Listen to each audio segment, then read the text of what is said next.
Kind of find out, KD's a little taller than Anthony Davis, side by side. So you have a tall guy who can shoot the ball. But we also saw a younger, smaller Anthony Edwards lock that big guy up. You know why, Coach Scott? Because that big KD is not one, he's in his head, but he's also not the same KD that was on the Golden State Warriors. That's not the same Kevin Durant that was on the Thunder. This is an older Kevin Durant. This guy's older, and you can see it during the playoffs that he was thinking, my time might be coming to an end. Anthony Edwards was in his head. So this is the point I keep trying to make to you.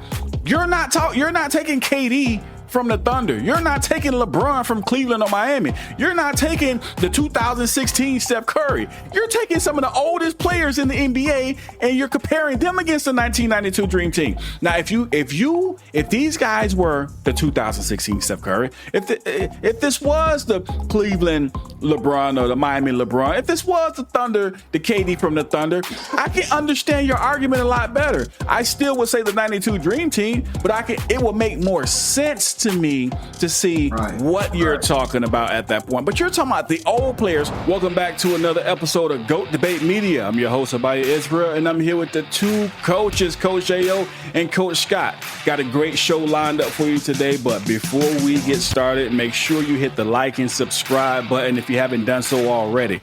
But anyway, the show we got for you guys today, Charles Barkley. Coach J.O., Coach Scott, Charles Barkley crashed on Big Perk. Now, we know the news is out there. We've seen people, they've been talking about it. But I got a question for you. I'm going to start with you, Coach J.O. What he said, what Barkley said about Big Perk, was it necessary? But the bigger question is, was it true, though? Of course it was true. All right. And we all know, we heard Big Perk with the Coach Scott talk, about 2024 Team USA and, how good they'll be and making excuses for them, why they can't do this and why they didn't do that and why they didn't represent as the greatest team ever assembled. You want to go to the competition that they faced and they faced adversity and this and that. But to Barkley's point, why? Why are they facing adversity? That's the question. Why is it even close? Why is this even a competition? And Barkley called him out, and rightfully so, Perk. Why? Just like the same question I asked you, Coach Scott. Why are we capping for Team USA? Why? There's no reason to do so. Oh, Jokic is the greatest player or the best player in the NBA or the best player in the world. Why is a foreign player the best player in the world? Why? Right. When was that ever even a conversation up until the last maybe 5 years with Giannis and Jokic? A foreign player, the best in the world. So Coach J.O., what you're saying is Charles Barkley, what he said in response to Kendrick Perkins, not only was it factual or true, it was necessary. Is that what I'm hearing? It's beyond necessary. All right? It's beyond necessary.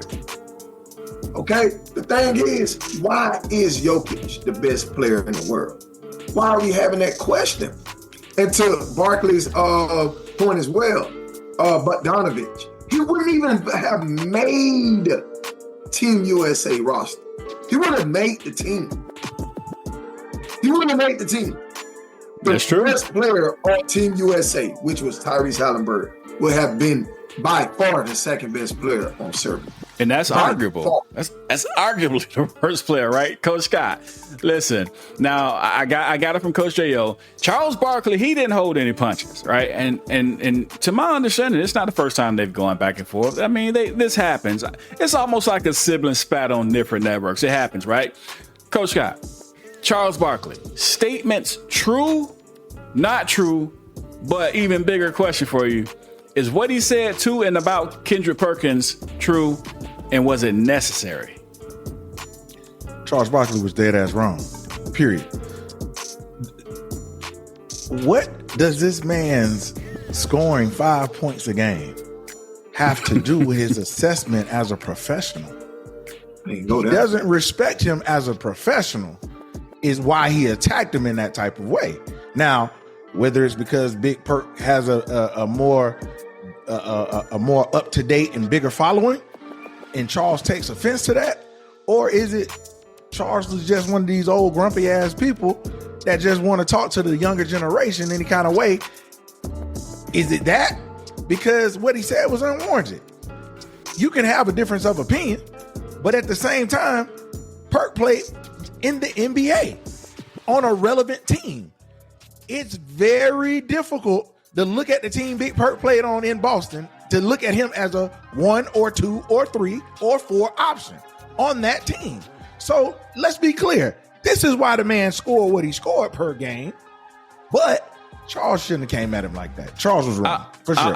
I'll have to side with Coach Scott on that. I think it was true, but it wasn't necessary. And the reason I say it was true because, okay, he did average about 5 points, 6 points.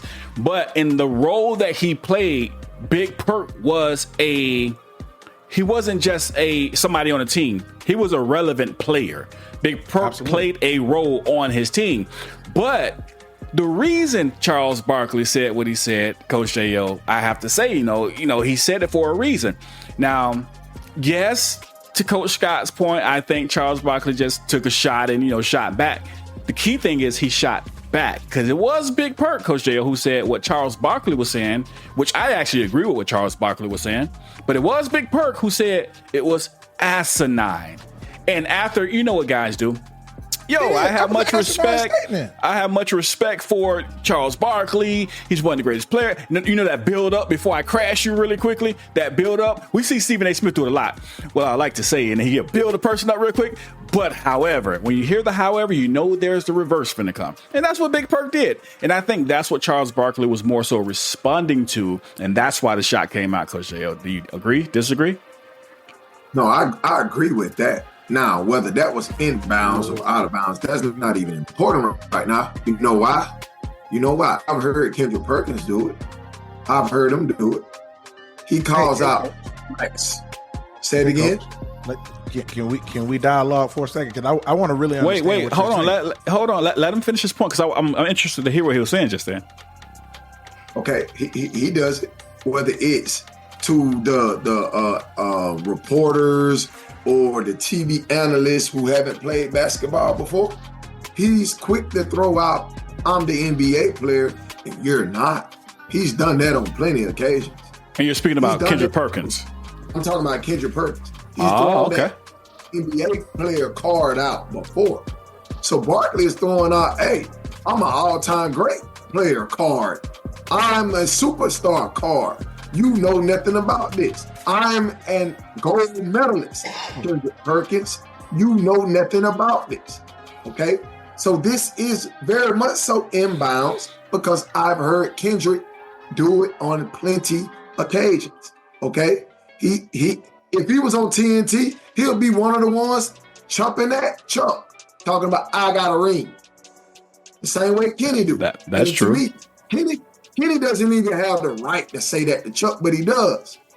Kendrick would do the same thing. So this is very much so inbound. Coach Scott, so let's transition. Same topic, but transition slightly to why the conversation's been had. And I know you've been chomping at the bits because I know for a fact, I heard you behind the scenes. You're ready to get in the conversation.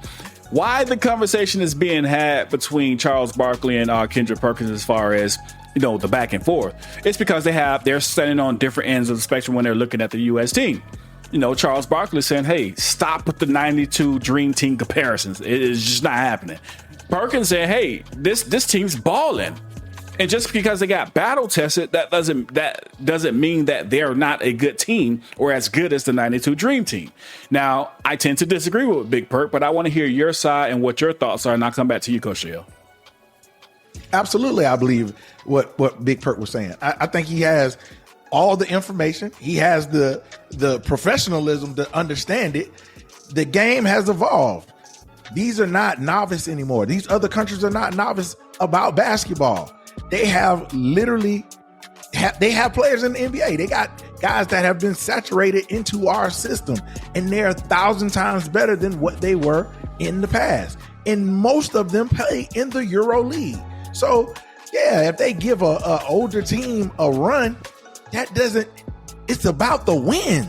It's about did they win and how they won. Some games are gritty. Some games you just blow people out.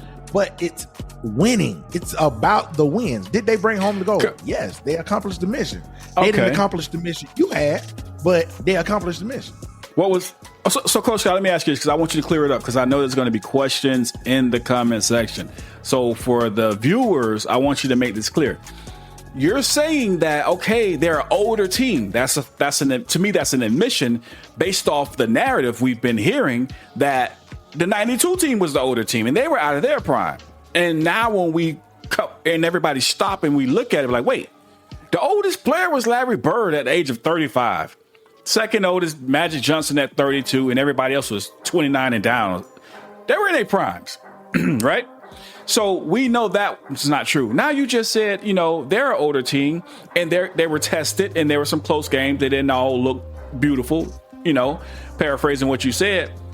And we're talking about teams overseas. So if those teams overseas could do that to an older team because the team is older, what about a prime? Not just a 92 Dream Team. This is a prime 92 Dream Team. The entire roster, except maybe one or two players. And one player, arguably, but maybe one player. The entire roster's in their prime. All-time greats. You don't think that this team would be more equipped to take down today's 2024 team if there was a head-to-head matchup? And this is the conversation between Barkley and Kendrick Perkins about which team's better. No. Why not? Again, they don't match up well. They don't match up well. No matter how, look, this 92 team, there are favorites. These are the people who created the game of basketball. Like, we love it. These are the guys that did it at that level. Great. We love them. It is a difference in the game of basketball today.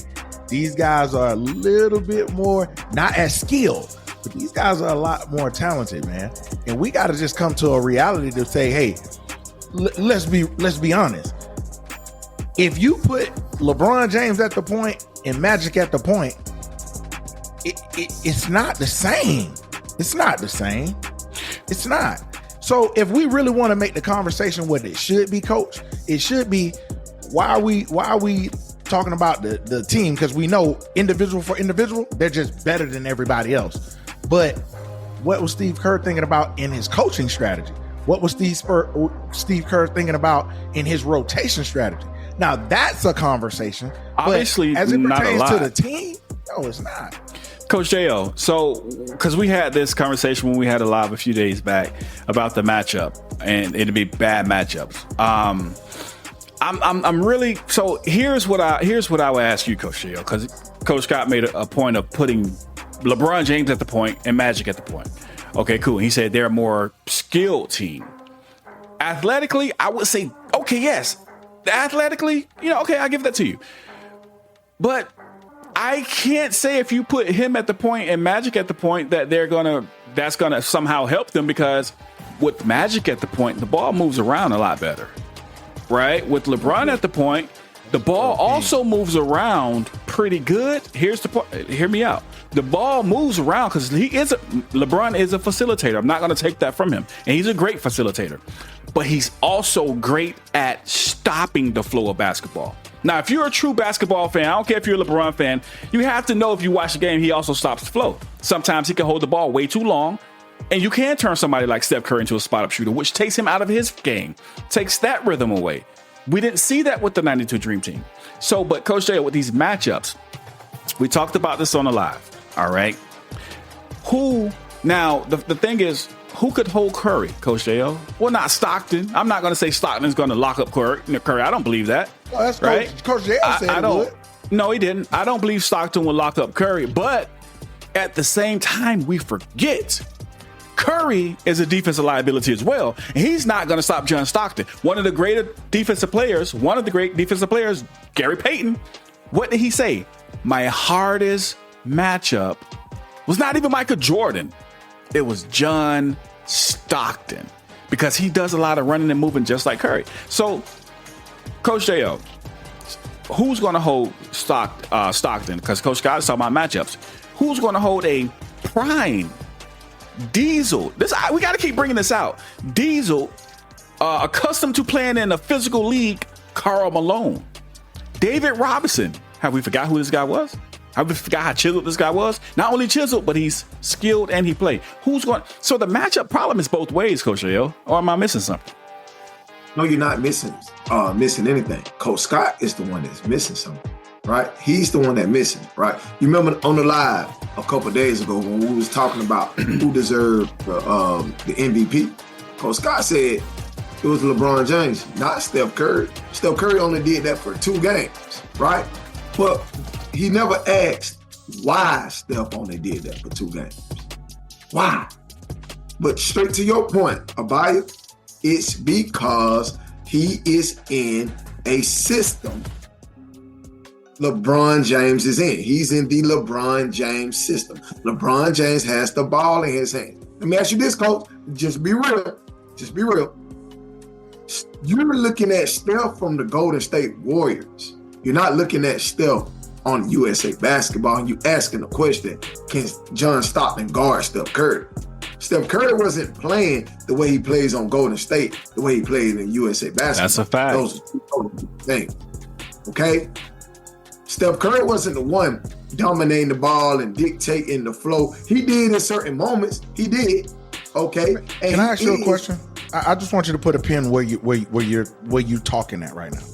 Okay. You do understand that if Steve Kerr wanted to run the offense through his player, somebody who he plays with the whole season, a point guard who he knows very well, if he wanted to run the offense through him, I think that he would have, if that's what he wanted to do. If that would have been the most effective way for Team USA to do what they needed to do to win, I think he would have done that.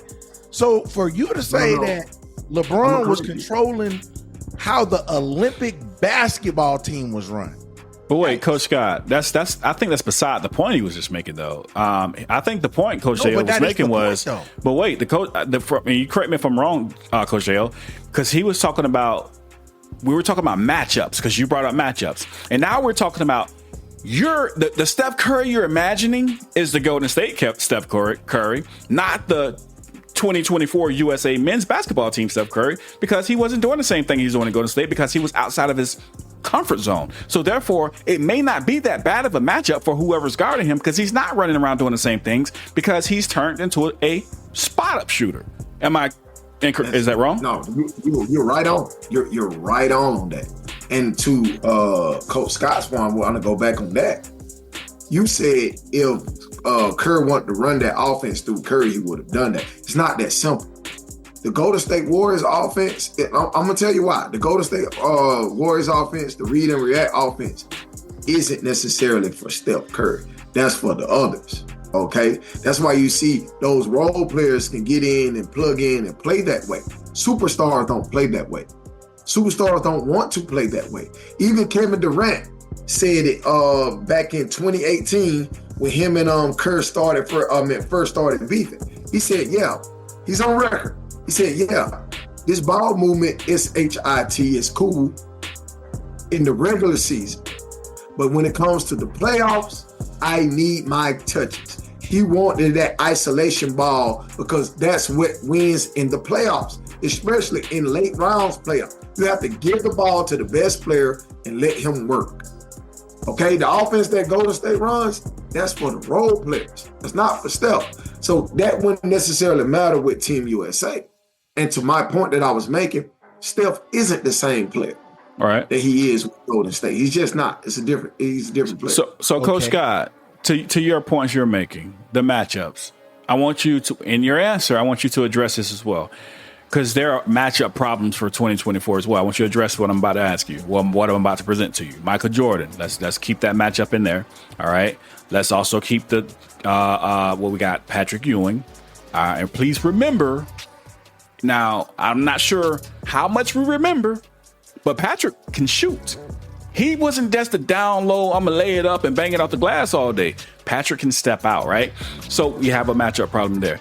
And then you have Karl Malone. I won't even name the whole five, but just those three players. I want you to, since we're talking about matchups, those are three matchups. And remember, the leading scorer, should I say, came off the bench, Charles Barkley. But matchup problems. Go ahead. Patrick Ewing, Joel Embiid. You said Michael Jordan, right? Ant-Man, Karl Malone, LeBron James. So now, what I want, and after our last live, and I think I talked to Coach J about this, and I got some phone calls, and I need to talk to you about this as well. I want to make sure. Now, when you said Karl Malone, you said LeBron James. Now, before I even go forward, Coach Scott, does LeBron James still play the same defense he played in, let's say, in 2013, 2016? What we get to? Because we're getting to a question that I'm asking. You're about to box question me, which I don't have a problem answering. But you're about to box question me. That's a simple question. Into something where I'm literally going to say the same answer. Does LeBron James still over Karl Malone? Yes. Does LeBron James still play the same defense he plays in 2013, 2016? Does he still play the same type of defense right now, 2024? No. Okay, I'm not trying to box question you, but here's what I'm trying to get you to realize. When you're comparing the 2024 team of the USA Basketball Olympics to the 1992 team, you have to remember, you're also comparing their ages and how they play today, not how they played years ago. So you're comparing the prime Karl Malone, the best shape of his life Karl Malone, the one that you're going to need all the defense in the world to play against Karl Malone, against a LeBron who does not play the same type of defense. Now, if we're talking 2013 LeBron, I can understand your approach. But we're talking 2024 LeBron. Not saying LeBron is not still a great player, but even by your own admission, he still cannot play. He does not play defense the way that he used to. So for you to say so easily, I wish there was a little bit more of a struggle in your answer. You saying it just so easily, to me, it sounds more like a fan than reality. That's why I'm saying it's not a boxing question. I just want to make sure we realize we're comparing age 35, 36, 39, 40 to 29 prime. Not the guys who played in the U.S. team this year. It's not their primes. And I kind of feel like you're taking the prime them and comparing it against the 92 Dream Team. And that's not the case. It's not what we're talking about. Now, I don't think I boxed you in. I think I was trying to make a point. Yeah, I was listening to your point. That totally is not the point that I'm making. Self-admittedly, you and Coach J.O. have said, over the past 10 years, has LeBron James' game refined and got better or worse? I've never self-admittedly. What did I self-admittedly say? That LeBron James' game over time has gotten better. When did I say that? He's played 20 years.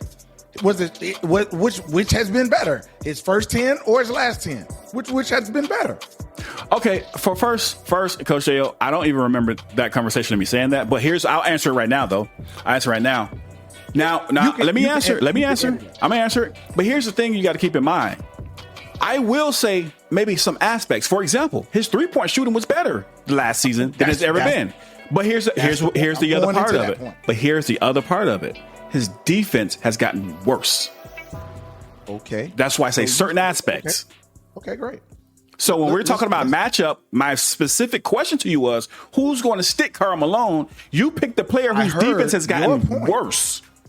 Again, I heard your point, but you act in what I think you're not. I don't think you're putting it into the. LeBron James gets on offense too. He gets on offense as well.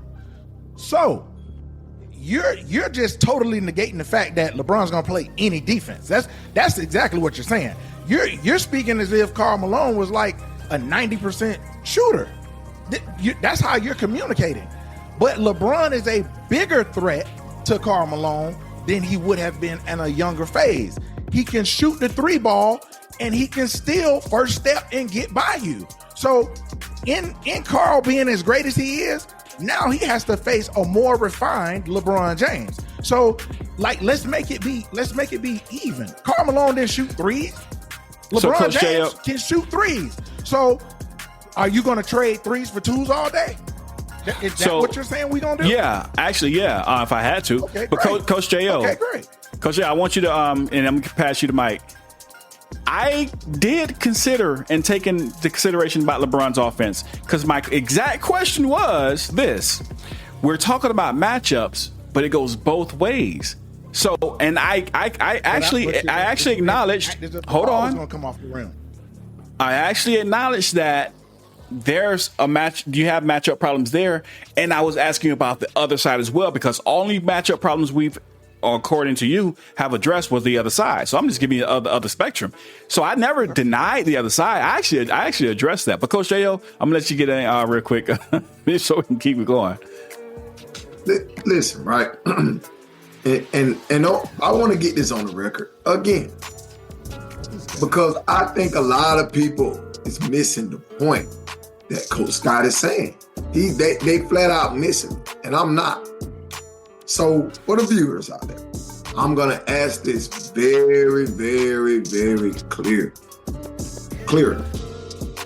Coach Scott, is LeBron James better than everybody on the 92 Dream Team at age 40 outside of a prime Michael Jordan?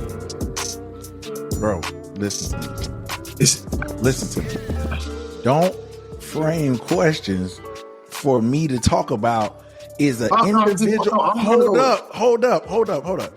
If an individual is better than this, listen. We went from the Olympic team. About what Charles and Big Perk said to, is LeBron James better than everybody on the Dream Team? That's what we at now. So I want to just be clear, like, the question that we need to answer is this. Hey, what matchups that 92 team has that are better than the 2024 team? So with Karl Malone and LeBron James, if you're willing to say that Karl Malone is going to stop LeBron James with his game being better from the three and inside, if you're telling me Karl Malone is just going to totally negate LeBron James, I think you're crazy. But no one, hold on, Coach Scott, hold on. Like, you're creating these straw mans that no one's ever said, like, and no one's ever even. It's not even a debate. That's not what we're saying. That's not what we're saying, though. No, but you're saying that we're painting the picture that Malone would just shut down or stop LeBron James. LeBron James is an all-time great player. No one's going to ever deny that. But what we're trying to say is, you're saying that the 2024 team would win easily, or they would win. And when we ask you about the questions, who's going to stop Michael Jordan? Ant-Man. Who's going to stop this person? And you're just naming off like it's so easy. We're trying to bring the reality back that you seem to be missing in this conversation. The reality has always been here. If you look at this is not the first time this conversation has been in existence. We're literally talking about something that has been spoken about for a period of time. So personally, I look at the teams. Let's look at these matchups that everybody says that Dream Team 1 would just blow these guys out. Let's look at the matchups. And when you look at the matchups, you see that 2024 team causes more matchup issues. Now, if we want to say Steve Kerr is not gonna rotate him right or coach him right or et cetera, that's a different part of what we're saying. But if we're looking at this team and saying, okay, this is the 1992 team in their prime, but we're also looking at the 2024 team with some prime players, with some great, all-time great players. And when we look at that, we say, well, Patrick Ewing, yeah, okay, I will put Joel Embiid on him. Like, that's okay. Simple. That's simple. I gotta hesitate to answer. So here's a question. Euroball. Does this 2024 team play well against the Euro style of play? No. Why? Why do you think that is? Actually, I'm gonna ask you why. So we're talking about matchups, and so to me, what I hear you saying is South Sudan will match up better against the 2024 team than the 1992 Dream Team. I hear you saying Puerto Rico will match up better against the 2024 team than the 92 Dream Team. Serbia, France, these teams they would match up better. Now I don't want to mess his name up, but are you familiar with Mario Shayak? Mario Shayak? No. That was actually one of the players on the South Sudan team. Now, he played in the NBA now, by the way, for the 76ers. He averaged 2.8 points, shot 25% from the field, 33% downtown, had 1 rebound and 0.2 assists per game. He only played in 4 games, and he was out of the NBA. All right. But guess what? He was the leading scorer when they played against the United States team. He dropped 24. He actually outscored everybody on the 2024 team, except with the exception of LeBron, when LeBron got his last layup at the basket, which put him up by 1 point. But this guy actually pretty much dominated. He dominated the 2024 team. But you're telling me this is going to be a harder matchup because the matchup problems than the 92 Dream Team, which that's where you're losing not only myself, but I'm going to say the viewers, and I dare say maybe Coach JL. But let me let Coach JL get back in here because he really hasn't gotten his word out yet. Mike, back to you, Coach JL. Your thoughts on this? Because I'm lost. I guess me and Big Perk the craziest people on the world on the planet. Probably. This is Paul Pierce and other professionals. Hold on. This is obscene. Let Coach JL get his time. Coach Scott, you don't got a lot of time. Let him get his time. Go ahead, Coach JL. I asked the question, right? Was LeBron James better than everybody on the 92 team for a reason? For a reason, because we're talking about matchups. This is a 40-year-old LeBron James. We're not talking about a 30-year-old LeBron James, a 28-year-old LeBron James. And you want to convince me that a 40-year-old LeBron James is just as good as a prime Barkley or a prime Karl Malone or a prime Patrick Ewing or a prime Scottie Pippen. And that's just not the case. It's not the case, right? You're talking about a Kevin Durant that's at the end of his prime, past his prime. Steph Curry as well, okay? That doesn't mean these players aren't still very good or can have great moments or can be collectively great. That doesn't mean that. But these players aren't better than these other players that are in their prime. That's the point. And then when you throw out the whole Joel Embiid versus Patrick Ewing, as if Patrick Ewing actually runs the floor better than Joel Embiid. A prime Patrick Ewing runs the floor better than Joel Embiid. He does. It's just what it is. Okay? Joel Embiid shoots threes. Don't mean he shoot them good. He just shoots them. Okay? That doesn't mean he shoots them good. LeBron James, he shoots a lot of threes. Doesn't mean he shoots them good. Just shoots a lot.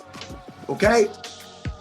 Right. The matchups, brother, it's crazy because you are painting the picture that South Sudan, Serbia, France, and these other teams are better matchups than the 92 Dream Team for the 2004 men's Olympics. That's the picture you're trying to frame. And it's funny that the same Joel Embiid that you're talking so against was literally your front runner for MVP before he got hurt. That's crazy to me. Wow. He still could be the MVP front runner in my case setup. That's like me saying, well, I think, I don't know, LeBron James should be the MVP this year. That don't mean I think he's better than Jordan or compare with Jordan.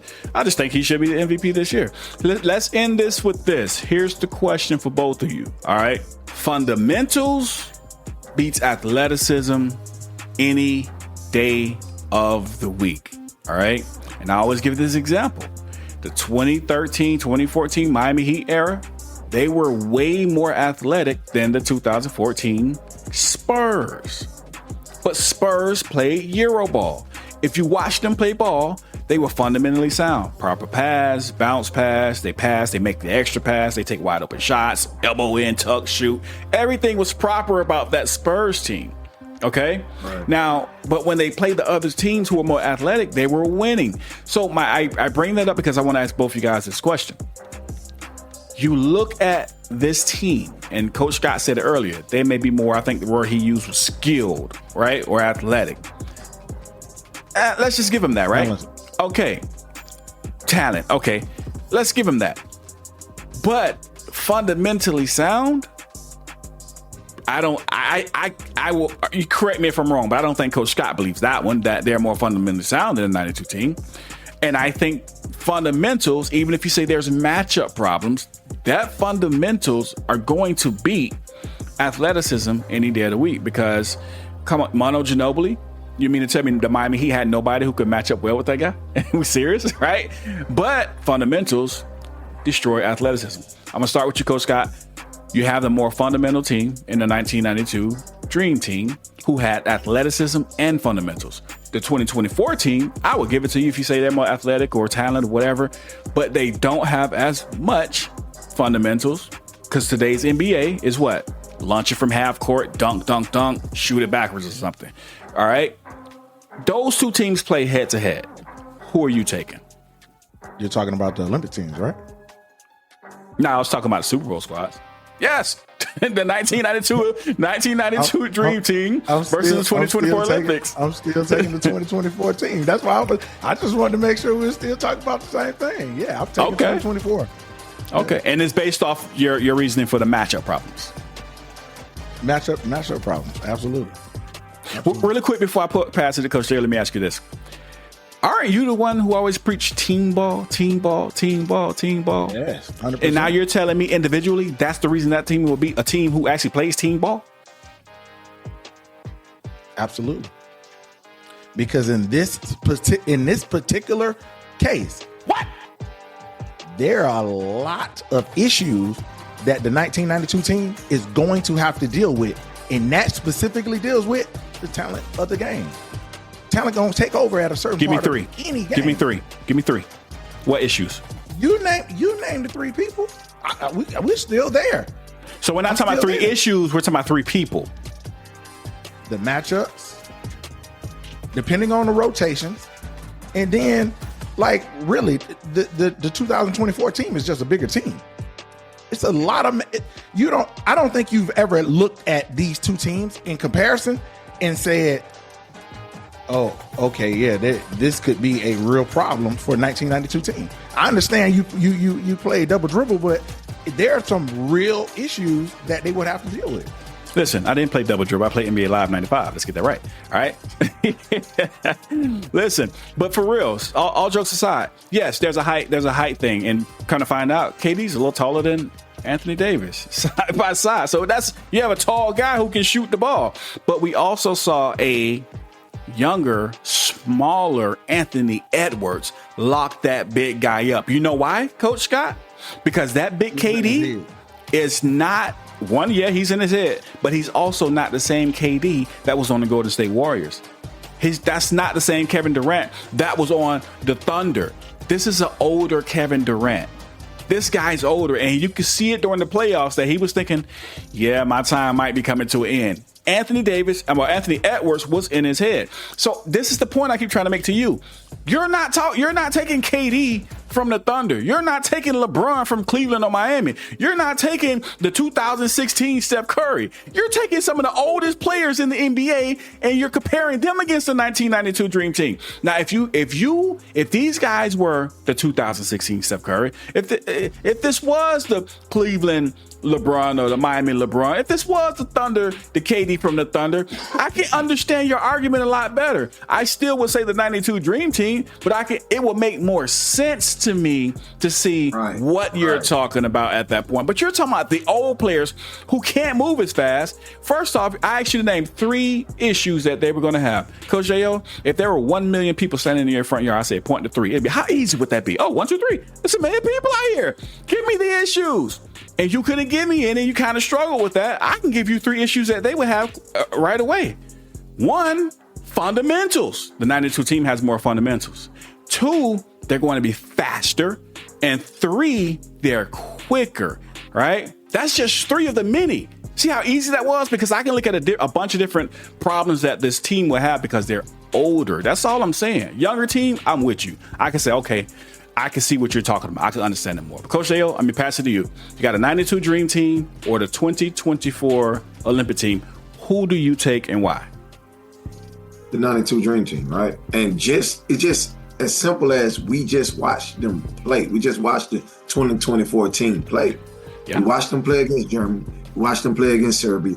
We watched them play against France. We watched them play against South Sudan. Like, we saw it with our own eyes. Like, we don't have to try to use a time machine to go back to 92. We watched this team, and we know how a prime Karl Malone, a prime Michael Jordan, a prime Charles Barkley plays, okay? And not to mention that, we're talking about FIBA rules. You're talking about some of the most physically imposing players ever. You can say what you want about John Stockton. He was a physical player. He will hurt someone, whether dirty or not. Whether dirty or not, he would hurt you. Charles Barkley will hurt. Like, these are physical players. Scottie Pippen, Michael Jordan, Patrick Ewing, Karl Malone, David Robinson. These are physical players. Physical. Okay? You mean to tell me these players can't knock Kevin Durant off his spot? He can't knock Steph Curry off his spot? Now, LeBron James is built for physical play. He actually is. He is. Yeah. You know what I'm saying? Drew Holiday, he's built for physical play, but everybody's not built like that. Even a Joel Embiid, he's not built like that. He's not. That's why you up here telling me how good he can shoot threes, because he's not built like that. All right, Coach Scott. I said I was going to end with Coach Dale. I'm coming back to you. Let's get a quick 30 seconds. Why is everything we said wrong and what you said is the truth and nothing but the truth? It's just funny to me that we got professional Hall of Fame basketball players that have said the same exact verbiage and the same exact team was selected versus the 1992 Dream Team. And that's ironic to me. Well, maybe not. I don't know what the basketball players who said that. You just saw Big Perk and his teammate, Paul Pierce. Hall of Fame? Paul Pierce? Okay, that's one. You said players. And player. Oh, you got two players. All right. You listen to what Paul Pierce say? I don't really. There's a few players I just don't listen to. Paul Pierce, Draymond Green, and a couple others. Hey, so listen, we have reached the end of our show. Make sure you guys hit the like and subscribe button. Make sure you follow us on all social media. And be here Tuesday nights at 8 o'clock. Was it 8:30? 8 o'clock. Almost 8:30. 8 o'clock when we go live. And we'll be streaming live, not only on YouTube, but YouTube Shorts and Facebook. We're trying to stream live everywhere. Follow us and follow the podcast where we have it hosted on Spotify. Make sure you follow us. Make sure you hit that like button. With that being said, we are out. Let's go. Even though I killed the ghost, there's still room to debate. And every sport is on the clock, who being late with the grade. If you hungry for the smoke, then come and get you a plate. We just evaluate the game and we don't deal with the hate. Come tune into the show, cause we about to get into it. Every sport has a goal, but now it's time to prove it. Barbershop vibe saying what other shows couldn't. With a buyer Coach Scott, yeah, it's gonna be a good one. This ain't for the faint of heart. Tiger, Jordan, Messi or Babe Ruth, Brady, Serena, and Ali catch phase 2. Get your facts ready and no Wikipedia, cause ain't no off season, he don't go debate